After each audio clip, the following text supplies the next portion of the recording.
Chapter 3 example 3.5 பார்க்க போகிறோம். Solve x plus 2y minus z equal to 5, x minus y plus z equal to minus 2, minus 5x minus 4y plus z equal to minus 11. இது first equation, second equation, third equation. First equation, second equation add பண்ணிக்கலாம்.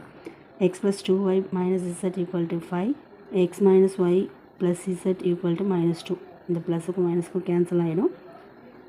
So இங்கே plus 2yல minus y போயிடுச்சுன்னா plus y, எக்ஸும் எக்ஸையும் add பண்ணிங்கன்னா 2y equal to plus 5ல minus 2 போயிடுச்சுன்னா 3. இது fourth equation. Subtract second and third we get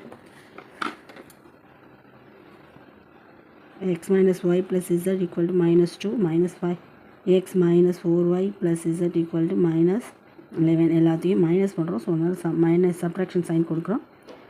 plus இசட்க்கு minus Z cancel ஆகிடும். மைனஸ் மைனஸ் ப்ளஸ் ஆகிடும். 4y minus y போயிடுச்சிங்கன்னா plus 3y